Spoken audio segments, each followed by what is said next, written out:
Hi, my name's Corey, and I'm on a mission to help 1,000 people become passive investors. So if you'd like to be a part of the mission, please like, subscribe, and share this video today.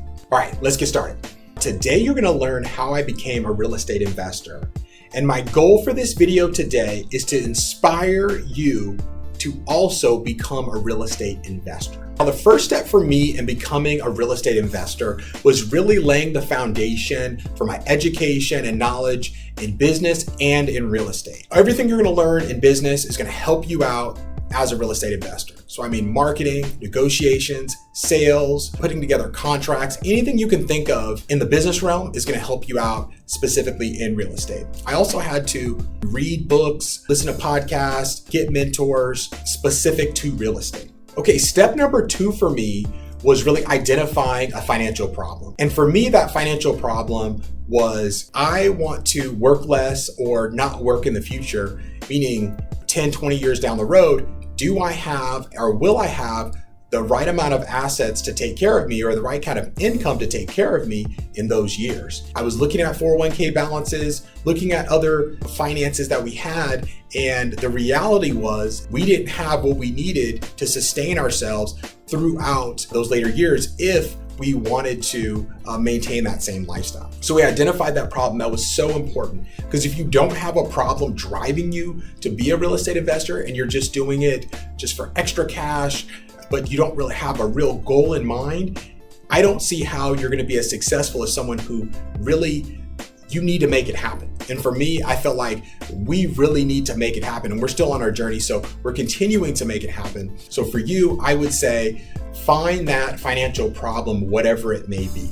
Okay, now after you've educated yourself, you've identified your problem, for me, it was finding that opportunity. With real estate, it's cyclical. You don't want to buy all the time. And so you have to really pick and choose when you're going to get in the game and make that first purchase. And so what I would say is, before you actually do take action and find that first opportunity, you want to get yourself ready. You want to get yourself financially ready. You want to get yourself mentally ready and just continue that education process. So when you're talking about getting financially ready, it means what type of financial strategy are you going to use to purchase that first property? Are you going to move out of your primary home and rent it? That's the strategy that I use. That was what pushed me out on my trajectory as a real estate investor. And then actually going even further, we purchased the next house. One of the goals we had for the second house was we wanted to have income on the property. And what that means is we wanted to purchase a house that we were committed to either building or already having an existing rental unit on site. And we were able to find them. But if you don't have that mindset of, hey, I really need to find an opportunity or a house that has income on the property, then you probably won't do it, okay? So we just limited our search to homes that had either the land and the ability to create rental income, or one that already had something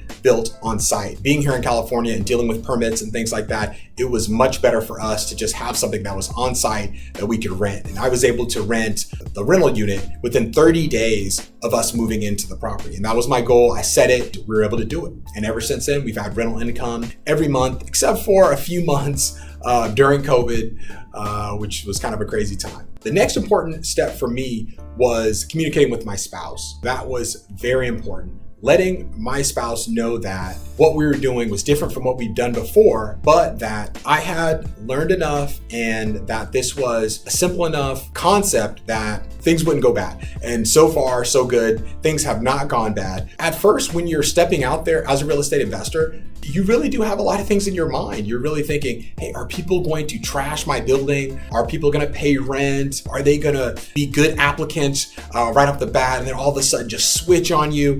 And so far, I can say that none of those things have happened to me personally. I feel like if you're around long enough, you'll probably get some of those things. Later on, hopefully I'll be able to teach you a few strategies that I learned that helped me to prevent some of those things. And I'll share one with you right now. One was how to identify good tenants, and I used Zillow, and I also used apartments.com. That really helped me. I think that actually the service was called Cozy back when I started using it. Cozy was a service that apartments.com has since purchased, but essentially it would help you to screen applicants. They did that for me. for a nominal fee. I think for the applicant, was charged, I think like $29, and that was the cost to run the background check. With them running the background check, me having conversation with them about how they're gonna use the unit, I felt pretty confident that I was gonna get pretty good tenants. And so if you're looking at my first rental unit, which was my house that I had that we moved out of into the second house, we were able to get phenomenal tenants. Actually, in order to find them, so I had this whole process of lining up individuals to see the property. I think on that day, we probably had about 6 or 7 individuals that were scheduled to see it. And then the last one, they couldn't show up.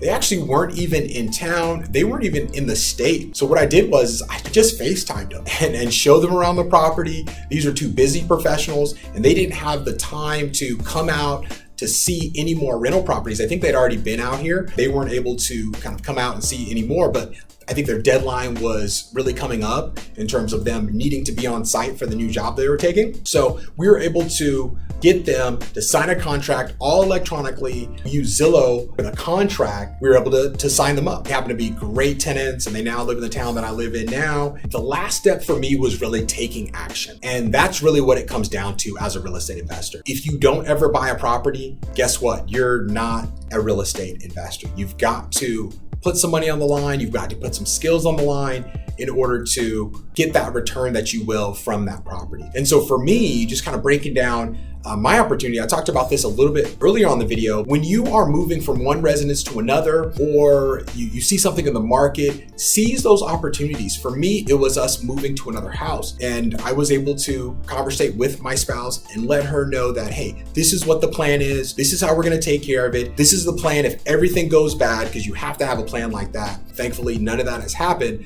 but you've got to identify your plan, work your plan, communicate with the people that are important to you. And then in order to even take another step up with my plan, not only did I rent out that single family home, but I also, as we were looking at the criteria for the home, my wife and I, we negotiated. We said, hey, well, I really want this in the house. I really want this location.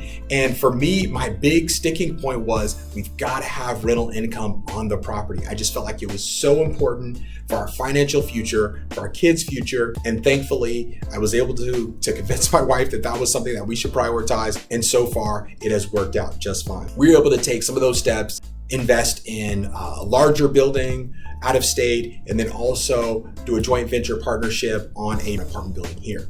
Within the next coming weeks and months, we're going to be announcing being under contract on another property with the same area as our first apartment building. We're excited about that. Before we close, I'd like to let you know that I'm not a CPA, and all of the information on this video are for education purposes only. Please consult your CPA, attorney, or other financial or legal professionals before acting on any of the information that you learned today. In closing, I'd like to thank you for watching my video. If you'd like me to help you to become a passive investor or an active investor, please go to the Calendly link in the description and schedule a time to speak with a member of our organization.